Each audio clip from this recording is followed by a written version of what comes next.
Алмаз Акунжанович, мен кайрылайын деген маселе бүгүнкү күндө Кыргызстанда эң көп тамыр жайган, жалаң карапайым калкты алдаган шылуундардын иш аракети да. Финансылык пирамидалар жана шылуундар жанагы үй беребиз дегендер. Миң деген адамдардын, 100 миң дегенден адамдардын арасында мисалында бир адамдын кайрылганын ушул жерде көтөргүм келип атат. Нурдунбекова инициалы А, Каракөл шаарынан кайрылыптыр. Dream House деген ошол алдамчы компания экен. Турак жай беребиз деп, элдерден акча алып, насыя алып, анан изин суутуп жок болуп кетиптир. 400 миң сом акча беришиптир. Ошо менен эч ким таппай атат, эч жерде жок. Арыз ээсинин айтымында алар ээн эркин эле жүрөт дейт.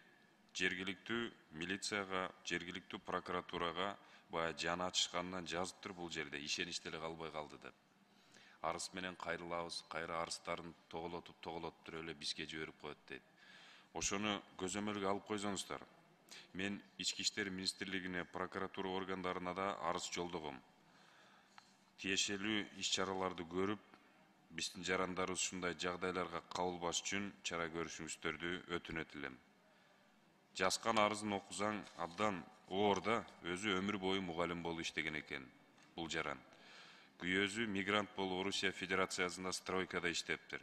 Болгон тапкан акчасын ошондой шылуундарга алданды. Мен айткандай 100 миң деген жарандардын арасында бул бир гана мисал. А эмне үчүн жергиликтүү РОВД иштебей атат, же башкалары? Мына кат Первомайский РОВДга жолдонгон экен. Мүмкүн ал жерде тергөөчүлөр кызыктардыр. Нельзя исключать такого факта. Карап, жооп берип коюшуңуздарды сиздерден суранат элем, өтүнөт элем. Рахмат.